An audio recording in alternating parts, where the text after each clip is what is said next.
there are two versions of what is wrong with the banks now. One is that there's a liquidity problem, that you have assets that are hard to value, for which there is no active market. And the uncertainty about how much your assets are really worth is a financial constraint. The other is that there is a solvency problem, that the assets aren't worth much. And if they were placed on a market, the reason there isn't an active market is that no one who owns them is selling them, and they really aren't worth much, and a great many financial institutions are, in fact, insolvent. Now, all of you have said that you all don't have a problem, that you're safe and sound, but a lot of analysts think that some others in the industry apparently might have a big problem. Probably most credulous of financial institutions' valuations of their assets is IMF. They estimate that assets are overvalued by about $500 billion. The least credulous, the most skeptical, not surprisingly, Nouriel Roubini.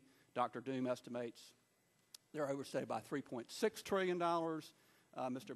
Blankfein, your economist, are in between. They estimate they're overvalued by $1.1 trillion. Total loss of 2.1, about $1 trillion of that has been written down at this point, and I've heard that described as the consensus estimate. So there appears to be a problem out there. If there are banks that are in fact insolvent, can you think of any reason based upon economics or ethics that that loss should be borne by taxpayers instead of by shareholders and unsecured creditors, as is usually the case when a corporation becomes insolvent? Mr. Blankfein. Well, I think the point here is that when you talk about a whole or solvency issue, you're talking about marking them to what level. My question is, who should bear the loss? Who should bear, if they are insolvent, who should bear that loss? Is there any reason based upon ethics or economics or any other rationale that the loss should be borne by taxpayers, not by shareholders and unsecured creditors? Again, it's a political decision, but I just want to definitionally, and again, we're a mark-to-market firm. So that's not my question, though, Mr. Blankfein. I think that people would quibble about what the real marks of that should be. In other words, if they stayed on the balance sheet, those marks might not be ever taken. Okay.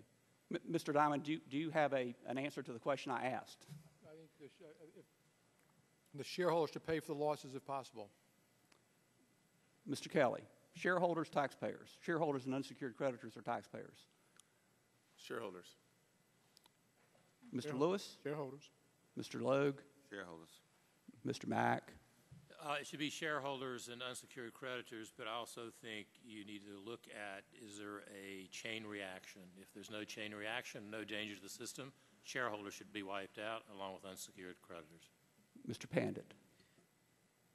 I would want to make sure that we seriously look at whether their insolvency is a result of credit or whether liquidity. These are fundamental issues. And if it is on the basis of credit, I think the answer is what Mr. Mack just talked about. You should let the shareholders take it unless there's a systemic issue. Mr. Stumpf. I agree with my colleagues. Now, obviously, everyone has spoken of a problem with confidence in the industry, and Chairman Bernanke yesterday compared the proposal for a stress test to the bank holiday in 1933 in the New Deal. A comparison that had occurred to me as well.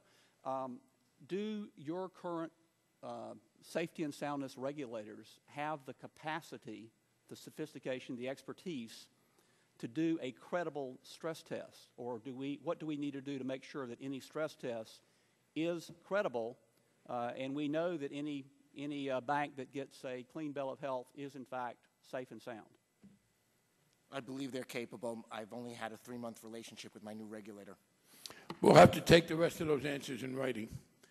The gentleman from Texas. This one? Thank you, Mr. Chairman. And I thank the witnesses for appearing today. Believe it or not, you are, at this point, I think, the only Texan in the room. I know that may make That's a rare occasion when I'm the only Texan in the room, but it's an honor to be with you. I take it back. Mr. Hinojosa is here. I'm Thank you.